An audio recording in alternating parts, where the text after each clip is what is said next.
here with Punit Patel.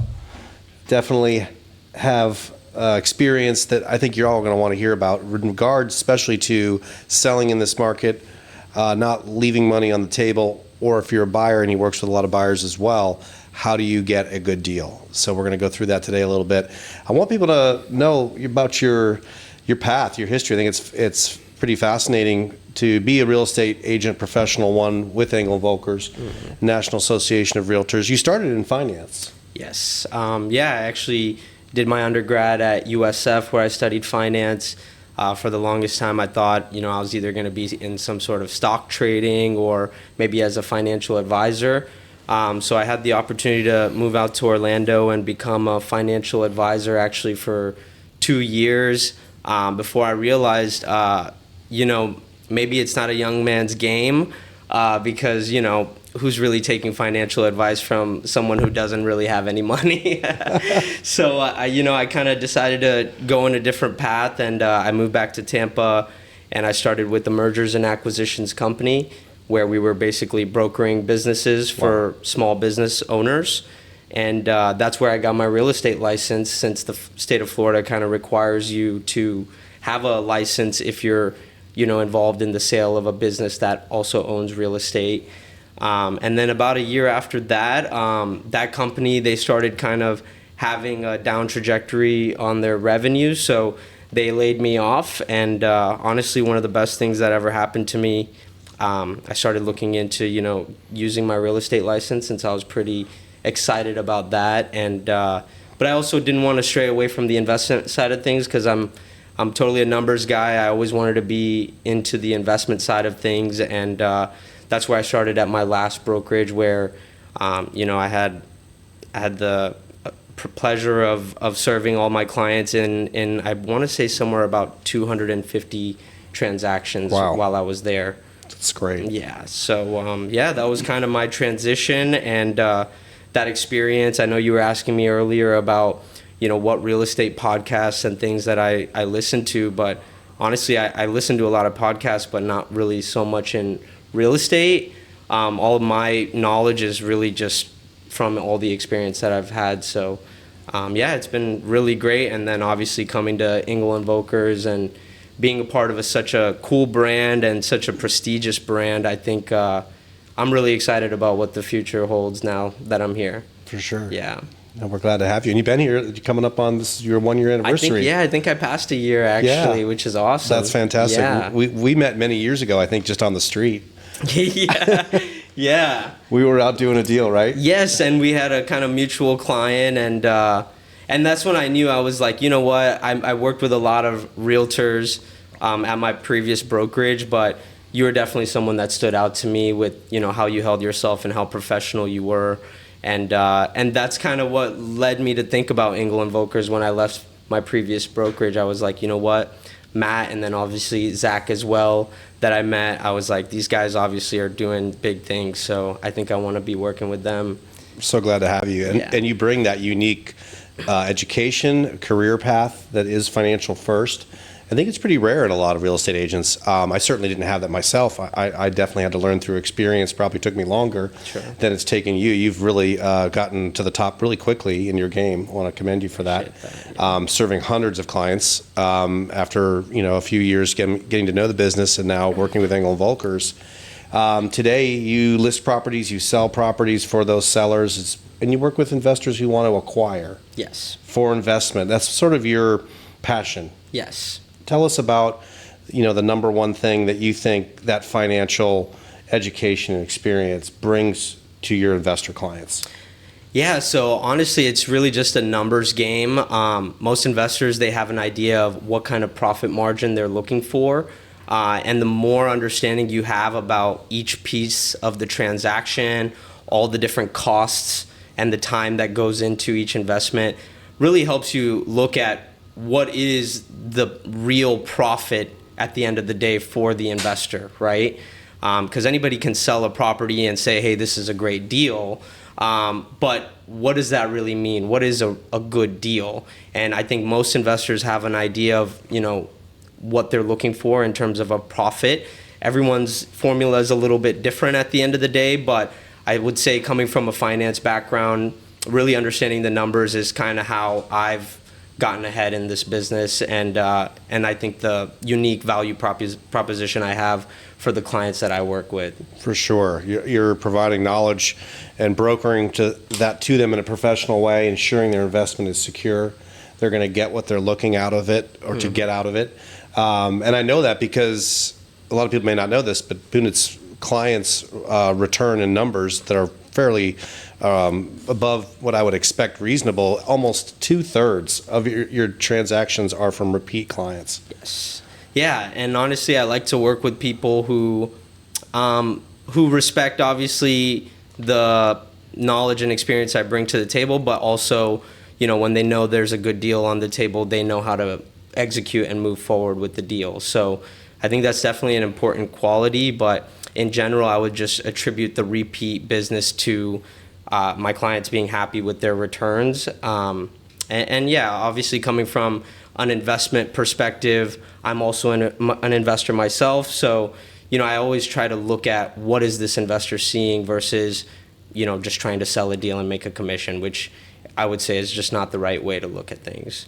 Absolutely. Couldn't agree more. That's one of the reasons I knew we could work well together. You have that core ethical value, that starts with the National Association of Realtors following that code of ethics. That's something Punit has to do. It's something I have to do. It's something that not all people out there selling real estate have to do. And yet, we know that you are serving people to such extent that they're going to come back and shop again with you. So you're competing out there in a very different landscape than just all realtors compete in. You're out there doing sometimes wholesaling, right? Sure. And you want to talk about that at all? What you like about that, or? Yeah, wholesaling is a very interesting thing. It's funny. I know you asked me earlier, like, how did you get into wholesaling? Well, the funny thing is, I didn't really know I was in wholesaling until I was in it, right? I remember as a kid always seeing these signs, the billboards that we buy ugly houses, right? And I never knew what that was or who these investors are that are buying these ugly houses per se, but those are wholesalers. And essentially, like, on a conceptual level, wholesaling is basically, contracting a distressed property, at a discounted price, and then essentially assigning your contract to a buyer for a higher price, and you make basically the difference in the contract prices. And the goal is obviously, one, to help distressed sellers receive a cash offer on their property where, otherwise if they listed it on the MLS, they probably, wouldn't get that retail buyer and the top of market because the property wouldn't, be able to get financed basically. So helping, distressed sellers exit their property, and then obviously helping investors find good investment properties that they can, invest in, upgrade, renovate, and then sell or hold for a profit down the road. And what percentage do you think of your clients are selling the wholesale properties that are distressed that you're finding them versus put rental properties in them?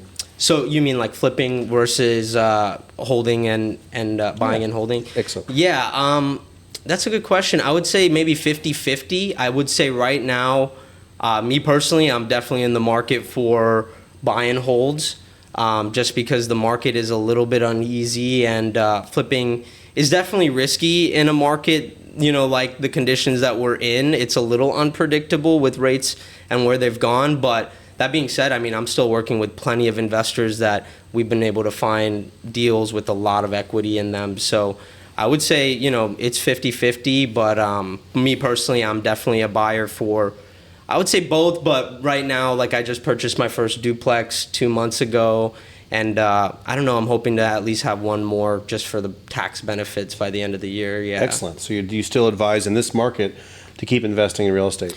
Absolutely. I think at the end of the day, in all conditions, there's always an opportunity to buy, and it just comes down to, the price that you buy at, and working with a professional, kind of like what we discussed earlier, that, if you don't know how to analyze the deal yourself, that you can trust that, you're working with someone who has the experience to get you the deal that's going to be profitable at the end of the day. Excellent. And that's, one of the reasons why I work with Punit. What's a great reason for someone who's thinking about getting into wholesaling?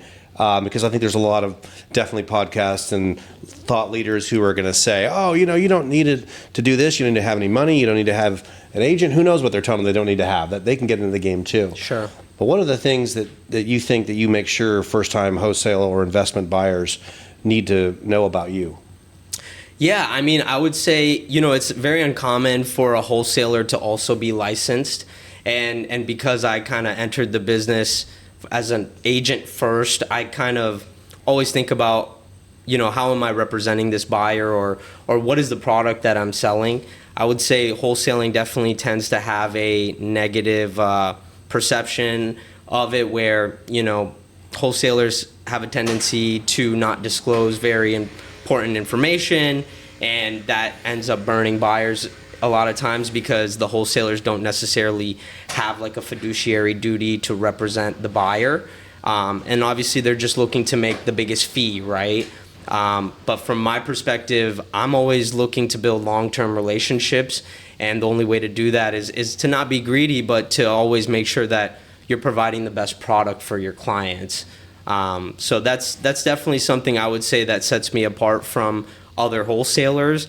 And obviously most realtors are not necessarily working so much on the investment side as well. So I'm kind of somewhere in the middle of those two. And I pride myself on giving my customers the best product, I would say. Awesome. But it doesn't matter if they're buying investment or their own home. Exactly. And obviously, as well that I'm working with a lot of my, investors to list their flips as well. And I know, one thing I know is important as well is knowing how to price the deal on the back end as well, right? And negotiating on behalf of the seller. A lot of agents have a tendency to try to take the first offer they get, right? Because they're thinking about their commission and just getting the listing sold.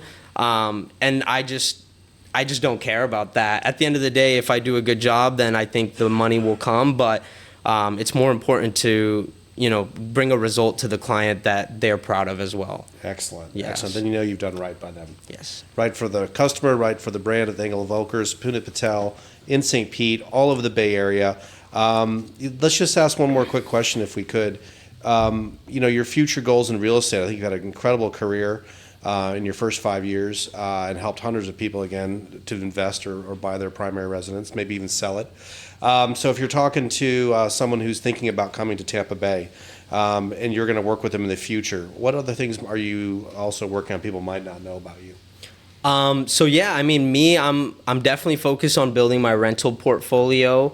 But I will be honest, like recently with all the success that, me and my clients have had finding some really good deals, I'm just really enjoying helping the clients that I'm working with right now and just enjoying the work, honestly. But at the end of the day, building the rental portfolio is definitely important. And I think everyone wants that at the end of the day. Everybody wants passive income of some sort. And I think real estate is a great way to kind of get into that with all of the tax benefits that obviously come from owning investment properties, passive income, providing, affordable housing for people who need places to live in, a market that it's a little bit difficult to purchase. As well. So, there's a lot of different aspects to real estate. It's very vast. And the one thing I'm very grateful for in real estate in general is just, finding a career path that I just feel like it fully fulfills me in every way. Nice. Yeah. Excellent. Yeah. That's what we want to hear. We love what we do here. I think that's for all the agents that work at Engel Volkers and that you work with. Is there something that you would say sets Engel Volkers apart for you as that you've been able to leverage?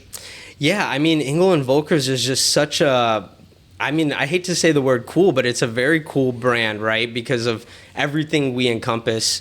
Obviously, we have the the private jet and the yacht division, which is just a very cool, proposition that most brokerages don't have. There's definitely luxury, the fact that we represent luxury in so many different countries around the world. And in general, specifically, what it means to me to be an Engel and Volkers agent is, being a professional that has a lot of tools in my tool belt that allows me to help our clients in many different ways, and being able to be creative in how we help our clients. Excellent. So I would say that is kind of what being an agent here means to me. Being someone who, it's not like I can just do one thing for my clients. I have a lot of different, skills that I can help, my clients with. And obviously I have a whole brokerage behind me like you and Lisa, where if there's something I don't fully understand myself, I have some people who have been in the business a lot longer than me that are just a call away. And that's a big reason as well why I love being here. No, it's great. It's great to have you. I love that you're open to creativity. This business needs it. To get deals done these days, you got to be a little more creative. Can you think of one thing that's a common challenge you face right now? In this market that I see this challenge and I'm handling it. Is there something coming up a lot that you think that you've overcome for clients you can think of? Yeah, I would say the biggest thing is sellers, have some very big expectations about what they should be getting for their property. Obviously, in most cases, when you have a very unique property, I feel like if there is a brokerage who's able to get the top dollar for, people who are selling, I definitely think it's us. But I would definitely say that there's other, properties that I see listed a lot of times that are, not really priced appropriately. And that's where we've had a lot of success kind of coming in with some of my cash buyers and offering cash on some of these properties that have been listed, and helping these sellers kind of understand what the true value of their property is, and also, giving them an easy way to exit their property, right? Because what I also see is there's a lot of agents out there who are representing buyers, and through the process, whatever may happen, let's say halfway or close to the finish line of getting the property closed, there's a financing contingency on the contract, and a lot of buyers are backing out of contracts, right? Just due to, buyer's remorse. I'm not sure exactly, personal reasons, whatever it may be. So that's why it's been great being more on the investment side and being able to offer these sellers a cash exit where, once we leave our inspection period, we can kind of move to the closing table without having this concern that we're gonna, back out and the seller's gonna have to go back to market. Yep. So it's great for both. It's symbiotic. Yeah. The investor needs the price right. The seller needs to get it gone quickly with the least amount of headache. And there can be very good reasons for that, for their family or for whatever they're adjusting to. Some people suddenly find they have a property to sell they inherited, and it's a cost factor, right? Exactly. No, that's a great example, actually, because I've been seeing a lot of probates. One example, I just purchased my primary in Central Oak Park. I don't know if I told you about that, Matt. Congratulations. But I love yeah, that. thank you. But But a couple houses over there right near you. oh, I love that area. Fantastic. I was very excited to find this one. But point being is that was an interesting one because it was a probate, like you mentioned. And it's nice, having experience on the probate side, because sometimes you do have to get creative with how complicated these transactions can end up being. This one in particular had 16 heirs. That's a record. I did one with like 6 or 7, and they were all over Central America and North America, and it took weeks just to get a single agreement. Exactly, and all the signatures, and everybody's all over the country. And then I was like, wow, I'm never going to see something like this again. Turns out I found an investment property for one of my clients down in Sarasota a few weeks after we closed on mine, and that one had 14 heirs. And I'm just like, man, this game never loses its, exciting aspect to it. There's That's always right. something new coming up, A little extra hair on that one. Nothing too hairy though for us. You definitely have shown that you're creative and you'll solve any situation for their buyers or sellers. Yeah. And it seems like that same thing that's working for your buyers, your investors, is also sort of a key takeaway for you to let sellers out there know that want to overprice their house. Sure. Yeah, I mean, at the end of the day, there's, everyone has different situations, but ultimately, if you don't need to sell, I do often come across these sellers who are just like, well, I don't need to sell. So either pay me my number or, it is what it is. But yeah, I think, if you are truly motivated in this market, pricing aggressively is the best way to, get the right buyer locked in and get moved on to closing, right? Because otherwise you never know what's going to happen the longer you sit on market, right? And obviously part of that as a seller comes with, hiring the right professional to give you the right price opinion on the property, because obviously any agent can promise you the world, but once you hit the market, the buyers are going to quickly give you an idea of what your house is really worth in this market. So having a professional who has the experience to understand how to price a property, I think is the biggest thing when it comes to making that decision of who you're going to work with. It's a unique experience, financial background, experience brokering businesses, which are some of the most complicated transactions. Residential real estate, whether for investment for your own home or to sell your own home, is relatively an easier process. But he has a passion about the money and getting it the best for their clients. I love that. That's what drives you. I knew that the second that we met, and it's so good to see you do it in practice for all your clients. And right now, what are some of the things that they don't know that you need to find out from them when you start working with them? What's the number one thing you need to know from your investment clients before you can start helping them? Yeah, I mean, obviously price point and like how you're financing are two very important places to start. What are your finances looking like? Are you going to be financing something with just cash? Are you using a hard money loan? Do you have a private lender? Are you partnering with some family or friends that you know? There's obviously multiple ways to go about it. And then there's different, options for financing as well, like, DSCR loans for rentals. I don't know if we've talked about that. But go ahead and what's that stand for? Yeah, DSCR stands for debt service coverage ratio. And basically, it's a type of loan you can get for a rental. And the main underwriting criteria is that either the market rent or the current rent, the lower of the two, at least meets the mortgage cost, basically the debt servicing cost. So for example, let's say a property is vacant, the market rent is $2,500. If your payment, if you put 20% down, is $2,000, then basically that will approve you to get that loan.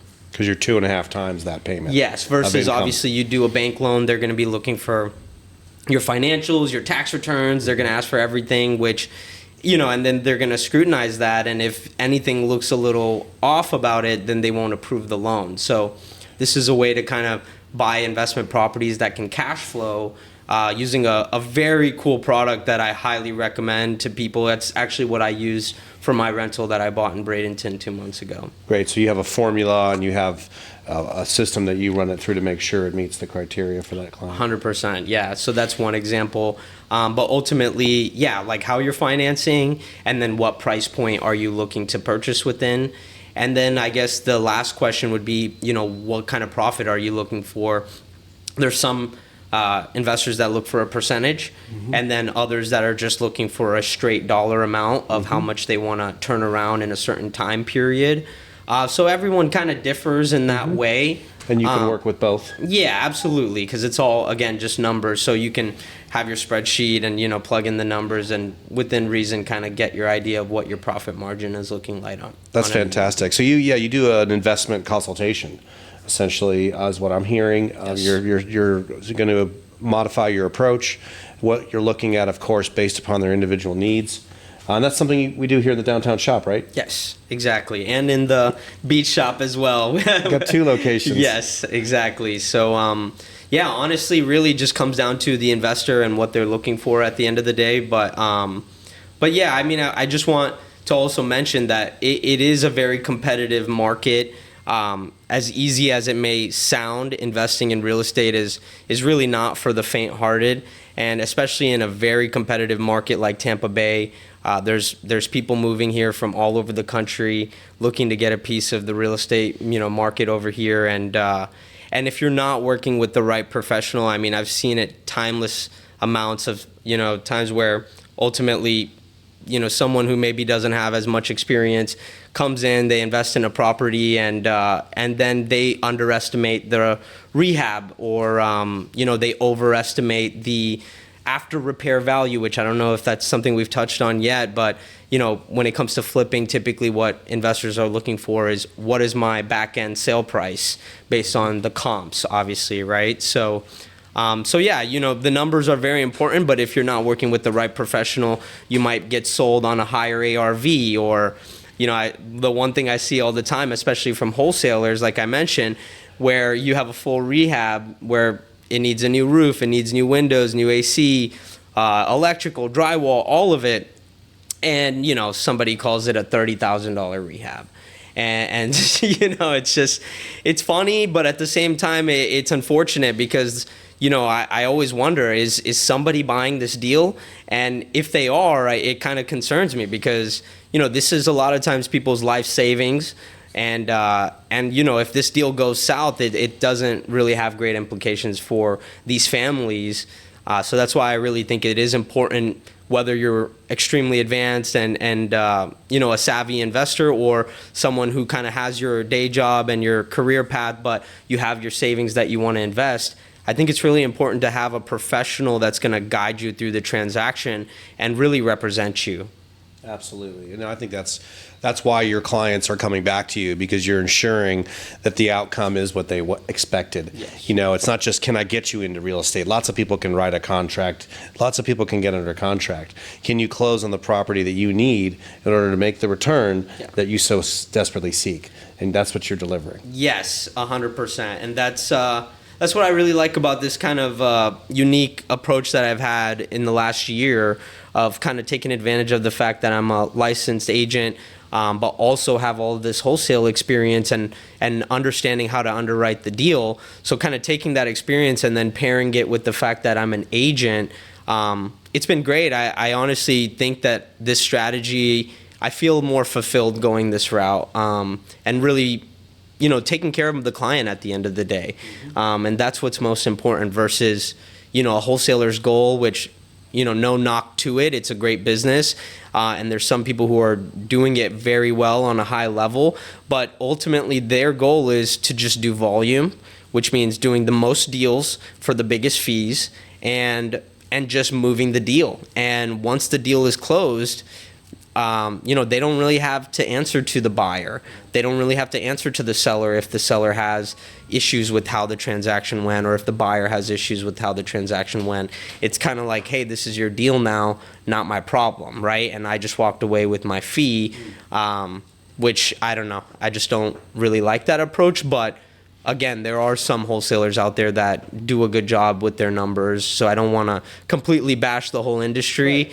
But for those that are looking for greater care, an ethical approach with a fiduciary responsibility, both on the entry, the carry, and the exit. You're looking at everything. Exactly. They just need to meet with you here, downtown St. Peter, the beach, get to know how you work, you get to know how they work, and you can take care of them and get them taken care of. Yeah, no, absolutely. And I appreciate that, Matt. And honestly, our brokerage in general, I would say I'm really glad to be at this location specifically, because obviously St. Pete is just so beautiful, and it's a great market to invest in. And in the rest of the country where, maybe the market is kind of going down or up or wherever it may be, I can tell that with all the development going on the commercial side in the Tampa Bay area, this market is only going up. That's right. Only just beginning. I think that's true about the area. And Punit Patel. See him for more. Engel Volker, St. Pete, and St. Pete Beach. Thank you for today. Hey, thanks, man.